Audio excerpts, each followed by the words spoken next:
Esse não foi um episódio fácil para o protagonista de Solo Leveling. Muita dor, sangue, quase morrendo. Muitas mudanças significativas foram feitas em relação ao Webtoon. Mas será que toda mudança é ruim? Ou nesse caso aqui foi bom? Olá, eu sou a Gabi Xavier e Solen, bem-vindos a mais um Saba Dungeon, ou Solo Feira para você mais tradicional, dia em que comentamos episódio novo de Solo Leveling neste canal. Episódio, esqueci qual o número? 7. Gente, eu esqueci o número do episódio, se eu trocar o nome de personagem, vocês já sabem. Sem spoilers do futuro, fazendo comparações minimamente entre o material da Webtoon e o anime de Solo Leveling, que dessa vez apresentou mais mudanças em falas, na progressão ali de personalidade, comportamento do protagonista, na forma que ele decide ou não aceitar algumas coisas. Diálogos foram consideravelmente modificados e, principalmente, na minha opinião, a batalha que a gente viu. E eu acho que isso faz diferença, vou chegar lá e explicar porque eu gostei bastante da versão do anime. Bora lá! Episódio 7 adaptou o capítulo 25, 26 e quase todo 27 da Webtoon, ou do manhwa,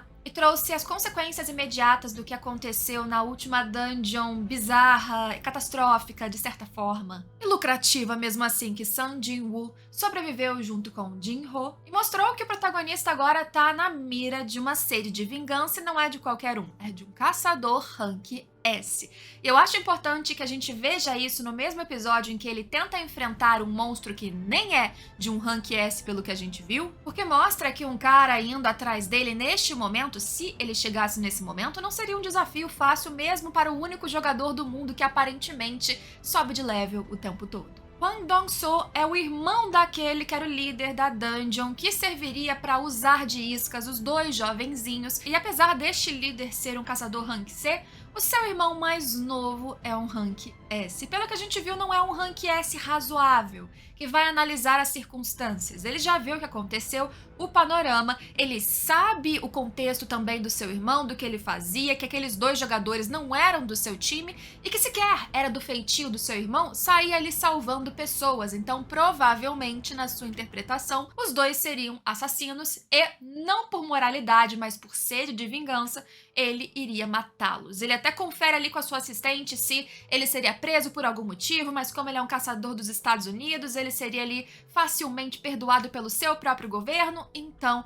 ele decide matá-los. Não imediatamente, porque ele tem que concluir ali algumas coisas da sua própria guilda, mas ele vai matá-los. Resta-nos saber, neste ponto, se Sun Jin-woo conseguirá upar o suficiente para enfrentar um caçador rank S. Ele cita nesse mesmo episódio que há 9 caçadores rank S mapeados nesse momento. É uma raridade absurda. Outra consequência imediata que eu achei que o anime adicionou, e eu comentei isso no vídeo passado, muita gente discordou e tudo bem, foi o micropensamento do Sun Jin-woo sobre o que ele fez. Ele começa a se questionar, não se questionar no sentido de julgamento, mas colocar na balança o como ele tá diferente. Que ele matou pessoas que eram assassinos, que tentavam matá-los, mas não eram monstros. E ele fez aquilo com uma facilidade muito grande.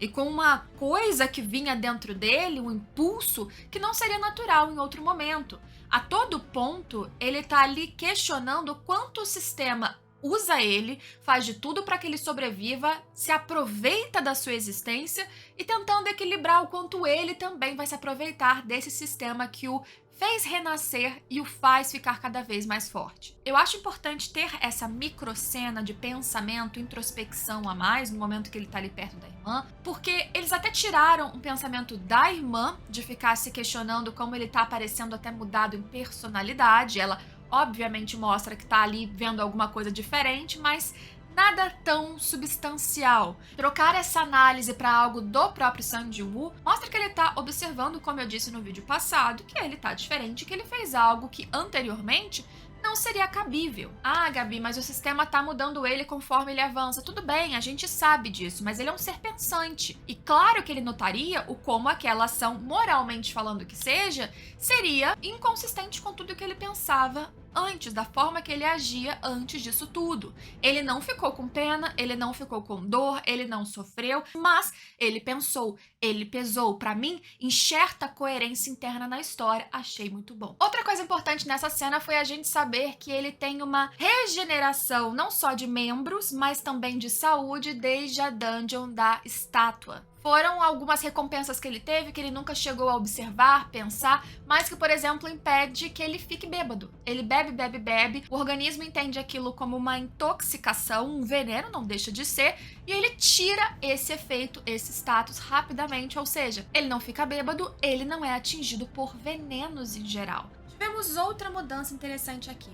No manhwa, ele já percebe que talvez os debuffs, ou seja, status negativos que são dados a ele numa luta, por exemplo, poderiam ser cancelados por essa bênção que ele recebeu. E aí ele testa em casa o veneno daquela cobra que ele pegou, que aumentaria a resistência do seu corpo, mas tiraria poder de ataque. O anime fez muito melhor, utilizando esse seu teste de beber veneno como um desespero enquanto ele estava sem saída na sua luta contra os Cerberus mais pro final do episódio. Eu gostei da mudança, mas e vocês? Comentem aqui pra eu saber. A gente viu também que ele conseguiu uma grana muito grande com o que ele conseguiu de loot, né, de coisas que eles trouxeram da última dungeon. E aí que vem um negócio que daqui pra frente tivemos umas mudanças bem legais. Jinho liga pra ele, combina de encontrá-lo e vem com um convite de ele acompanhar o Jinho por 19 mais dungeons para que ele completasse 20, o que lhe daria o direito de ter uma licença de mestre de guilda só fazendo uma prova, que segundo ele, nas provas ele se sairia bem, ele precisa só ter as 20 dungeons completas.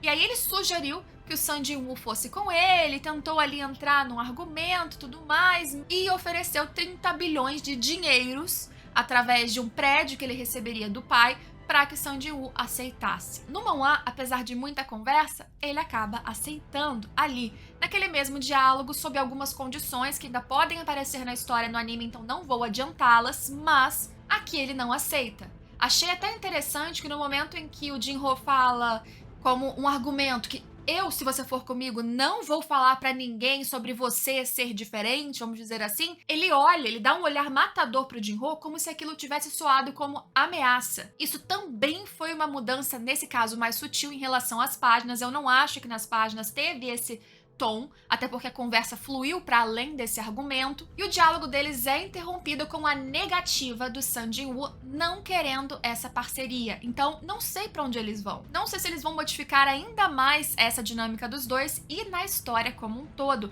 mas me parece que o tempo todo eles estão lapidando Solo Leveling para que as coisas façam mais sentido, especialmente na construção de mundo e principalmente na construção do protagonista Sun Jin-woo. Neste mesmo episódio, sai para correr com a irmã, observa que ele consegue passar no seu menu daquela meta estipulada para corrida, abdominal, flexão e não sei o que, e ele testa até quando vai, ele dobra a sua meta e ele consegue uma recompensa. Ele acaba escolhendo uma delas, ganha uma chave raríssima para uma dungeon, que a gente descobre que é uma dungeon de nível Rank S, uma porta imensa. A diferença que eu achei sensacional neste caso aqui. Ele sabe que é uma dungeon, nesse caso, sendo possivelmente Rank S, muito difícil para ele. Ele derrotou adversários de Rank C sozinho, numa facilidade estrondosa, mas era um Rank C. Ele tá o quê? Rank B? E mesmo se fosse Rank A, como ele conseguiria vencer uma dungeon Rank S? Ele cita uma ilha que aparece inclusive no primeiro episódio no anime, que abriu um portal, saíram vários formigões, como a gente vê no anime, e precisou de vários caçadores, e Rank S tiveram dificuldade. Imagina uma dungeon para ele sozinho, Rank S, sem ele ser Rank S. Muito difícil. No anime, ele vai porque ele tem um ímpeto, um motivo para continuar muito grande. A recompensa, em tese, daquele castelo demoníaco seria um elixir que poderia, segundo ali as descrições, curar qualquer doença. E ele pergunta, será que isso não ajudaria a mãe? A gente vê ele visitando a mãe e a gente vê a sua motivação grande o suficiente para continuar. Não é só quero ficar forte, vou subir, vou conseguir, não sei o que. Não, ele sabe muito bem os perigos em que ele está se metendo, mas tem um motivo nobre, vamos dizer assim, forte o suficiente para ele avançar. E tendo ainda aquela pedra da primeira dungeon extra que ele pegou ali, uma chave, que poderia fazer ele teleportar para fora caso o perigo ficasse muito grande. Tudo bem que a pedra voa no meio da luta, mas detalhe. Então, aqui no manhwa é muito mais rápido. Ele até leva uma mordida no braço, ele até é chicoteado pra cá ou pra lá, mas ele não sangra, ele não é mordido na metade e sofre tanto como a gente vê no anime. O anime é brutal brutal. No começo da luta, ele já golpeia as pernas do adversário, que é gigantesco, e ele não produz dano praticamente nenhum. Parece aquela galera quando vai num jogo da From Software, um Souls da vida,